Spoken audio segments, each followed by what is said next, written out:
Thank you very much, Mr. Speaker, for this opportunity to be here so that I can weigh in on the raging debate that is going on.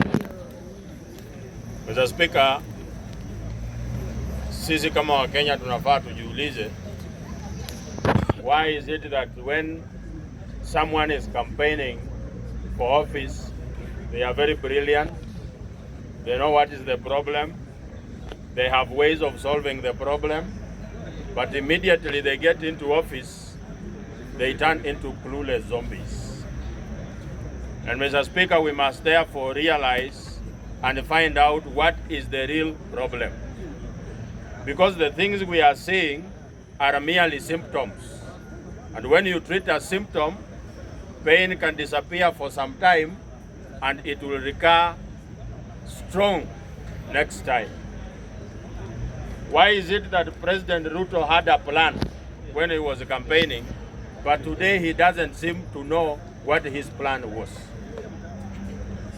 Mr. Speaker, I want to agree with my brother Galgalo when he says that there are people from Western and America who have their interest in this country, and they always have a way of ensuring that we have a candidate of their own choosing. Mr. Speaker, you remember Raila Odinga and William Ruto at Chatham House in London in the run-up to the 2022 general elections. And they were both asked the same questions. And the way the two candidates were answering questions, William Ruto qualified to become the president of this country because he did not provide any solution to the problems we are having. I remember when he was asked about dealing with the Kenyan problem, President Ruto's solution to our problem was to strengthen democracy by empowering the opposition. He said that he will make sure that during his presidency, we will have a robust opposition. How does that help you and me? As compared to candidate Raila Odinga, when he was asked about his remedy to the economic problems we have, he talked about one county, one product. That every county has at least one raw material that when well harnessed, we can get our own revenue from there. And he specifically mentioned that as a country we have been depending on aid and grants instead of trade and development and investment. Therefore, we were to revert back to trade and investment so that we get out of the conundrum that we are in today. But let me tell you this.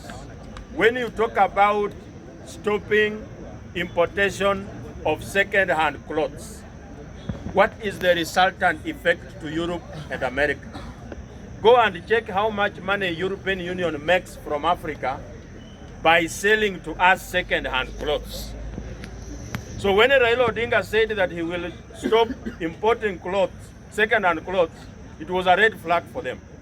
Because by bringing second-hand clothes here, they are dealing with two problems at once. The first problem is they are dealing with the waste management. They are dumping here things that will go bad tomorrow. Ununue hii shati, uvae siku mbili, iharibike, ujue mahali utatupa. Wao huko kwao wanataka kuvaa nguo mzuri. So it's economic. They are making money from us. You saw the report the other day that the European Union made $540 million from cancelled visas from Africans.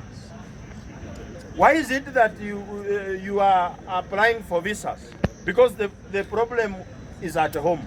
There are no jobs. So you have to apply for a visa to go to Germany. When I cancel, lakini pesa yako washachukua. So that is why as Africans we keep on having clueless leaders who are a safe pair of hands to people who are benefiting from the mess that we are in as a continent and as a country.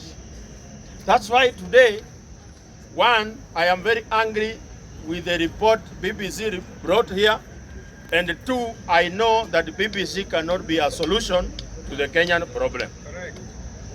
The only solution to the Kenyan problem is us ourselves deciding that we must take responsibility that we must vote for people who have an interest of working for us. If you are going to vote for a person just because you share an ancestry with them, then you have a problem. And we have identified that there are people we cannot trust. Mr. Speaker, you will realize that in the 2022 elections, President William Ruto was campaigning against the government of Kenya. He was against everything. How comes William Ruto won and became president even when his own government that he had served was against him? Does it mean he's such a very brilliant guy more than a whole government? No, it's because he had support from people who are stronger than our own government. His deep state was deeper than our deep state. I want to finish by saying this. On the day they announced that William Ruto is the president-elect at Bomas of Kenya, earlier that day, America and Europe had issued a travel advisory telling Kenyans, telling Americans and Europeans that we ukiwa Kisumu, toka. Ukiwa Mathare, toka. Ukiwa Kibra, toka. Because chaos zinaweza tokea, wangwana waanze kurusha mawe. But we had one American and one European at Bomas. However chaotic the place was, they never left. Meg Whitman and the commissioner from Britain. Na ilikuwa inakaa volatile pale Bomas mpaka rungu zilikuwa zinatembea, Chebukati anapapaswa kwa kipara. Why is it that Meg Whitman did not leave? Because Meg Whitman was there with one interest, William Ruto to become president. And he became president. Today, William Ruto cannot work for us because he's a puppet, a protege. Na sisi lazima tuseme, nikimalizia Mr. Speaker, mambo ya hapa nyumbani. Iko mambo mingi nimeona ndugu yangu Kaluma. Anaitwa Kaluma. Yes. Amesema the details in the BBC report are inaccurate. I wonder what is inaccurate in that report. Because did Eric Shieni die? Yes, he died. Yes. So when the report says he died, is it inaccurate or accurate? It is accurate. So hao wangwana waache chase hashtags. Argentina, Pope anatoka Argentina. Argentina did not send 50 people. Sisi wa Kenya tulituma watu 50 kwenda kulia Pope. Ruto anatuma Wetangula aenda mrepresent, alafu anamfuata kuangalia vile anakuwa represented.